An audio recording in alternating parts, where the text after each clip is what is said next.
الفيلم بيبدأ بمكان غريب جدا اسمه ذا جروج، وادي عميق وسط الجبال كله ضباب ومنظره يرعب. المكان ده الجيش والقوات الخاصة عاملين عليه سرية تامة، ممنوع حد يقرب، حتى ممنوع التصوير وممنوع الكلام عنه.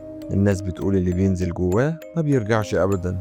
وبيظهر عندنا بطلنا ليفاي، قناص سابق في الجيش. الراجل ده اتكسرت نفسيته بعد ما فقد زملائه في مهمة فاشلة، فعاش منعزل عن الناس لحد ما في يوم من الأيام جاله عرض غريب من شركة اسمها داركلينك ديفنس، ويا رب أكون بقول الاسم صح. مهمة مراقبة في منطقة حساسة، ممنوع تسأل، هتقعد لوحدك وهتاخد فلوس محترمة جدا. ليفاي بيوافق على العرض، وهناك فعلا بيقابل مسؤول اسمه جي دي اللي بيقول له هتكون في برج مراقبة على طرف الوادي، وفي حارس تاني على الجهة التانية، لكن ممنوع تتكلم معاه أو تعرف عنه أي حاجة. وبيعرفوا إن المهمة دي كل سنة بيتغير العملاء اللي بيحرسوا المكان. ليفاي بيبدأ المهمة وبيكتشف إن الحياة مملة وغريبة، وبيحس بالملل، مفيش غير ضباب وأصوات بعيدة وأجهزة بتسجل حركة كل شوية. بعد كذا يوم هيلاحظ إن في إشارات غريبة على الرادار، كأن في حاجة بتتحرك في الضباب.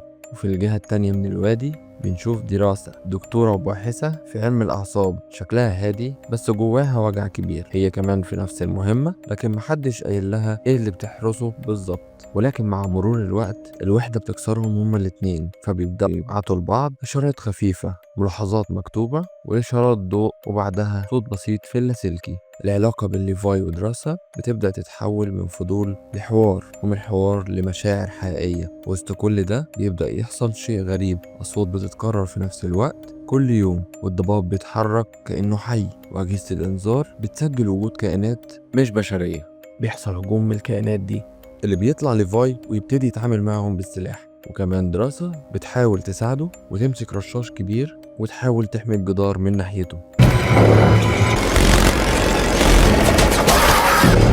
وبينجحوا الاتنين إن هم يدمروهم ويقتلوا كل الكائنات اللي طالعة. ومع مرور الوقت ليفاي بيكتشف كلمات مكتوبة ورا الحيطة، اللي بيحرك الأرفف ويشوف اللي الحراس اللي قبليه كانوا كاتبينه على الحيطة. وبيقرر يعمل حاجة مجنونة، هينزل تحت ويصنع حبل يرميه الناحية التانية عشان يقدر يعدي للطرف التاني، وبينجح في ده. لكن في طريق الرجوع بيحصل هجوم عنيف من الكائنات الغير بشرية، وبتبتدي الأسلحة تضرب عليهم. وفي وسط الضرب ده الحبل بيتقطع وبيقع ليفاي في الوادي المظلم. بيبتدي يفوق ويحاول يكتشف الوادي ويعرف حقيقته، ولكن للأسف بيقع في شجرة، والشجرة دي بتحاول تقفل عليه، ويبتدي يحاول ينقذ نفسه، لكن للأسف ما بيعرفش.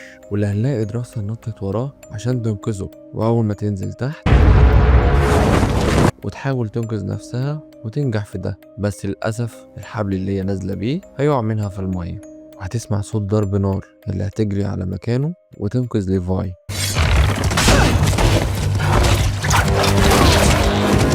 وبيبتدوا يتحركوا الاتنين اللي هيكتشفوا مدخل سري تحت الأرض، ممرات طويلة ومهجورة مليانة أجهزة ومعدات قديمة. وبيلاقي شعار دارك لينك، وبيفهم إن ده مختبر عسكري من الحرب العالمية التانية. يخشوا جوه المختبر بيلاقوا ملفات وتقارير عن تجارب بشرية كانوا بيحاولوا يعدلوا في الحمض النووي للجنود عشان يصنعوا مقاتلين خارقين، بس التجربة فشلت والناس اتحولت لمسخ. كائنات مش بشرية، لا بتموت بسهولة ولا بتتكلم، مجرد وحوش بتتحرك في الضباب وتقتل أي حد. ودراسة بتكتشف من خلال قاعدة بيانات إن هي نفسها كانت جزء من المشروع ده من سنين. كانت واحدة من العلماء اللي اشتغلوا على أول نموذج للتجربة قبل ما المشروع يتقفل، بس الشركة ما قالتش الحقيقة. هم مكملين التجارب من ورا الحكومة وبيستغلوا الحراس كتجارب حية. واللي بالمناسبة وهما بيستلموا جي دي قتلوه ورموه في الغابة.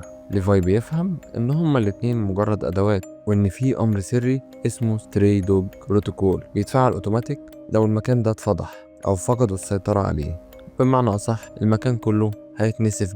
الضباب بيغرق المكان كله، والكائنات تبدأ تطلع فوق. بيركبوا موجة رعب مجنونة، جثث، صراخ، أصوات، نار في كل حتة. ليفاي ودراسة بيحاولوا يوصلوا للمركز الرئيسي للمختبر عشان يفصلوا نظام التدمير، لكن بيكتشفوا إنهم لازم يشغلوه يدويا عشان يمنعوا الكائنات دي من الخروج. المشهد ده من أخطر المشاهد الملحمية في الفيلم. وبعد صراع طويل تحت بيلاقوا عربية من الحرب العالمية التانية اللي هتساعدهم إن هم يطلعوا من الوادي، وبينجحوا فعلا إن هم يطلعوا من الوادي.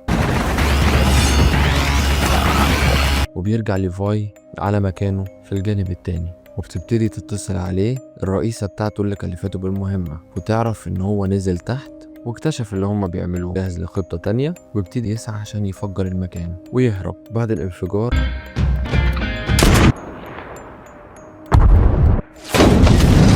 بيظهر ليفاي ودراسة على قمة جبل بعيد، الاتنين عايشين لكن تعبوا جدا.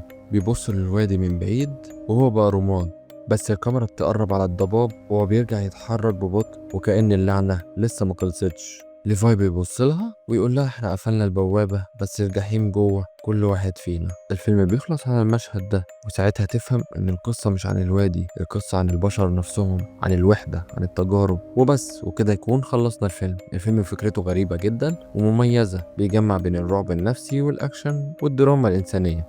لو عجبك الفيديو ما تنساش اللايك والاشتراك، واستناني في حلقة جديدة جوه عقول واسرار الافلام.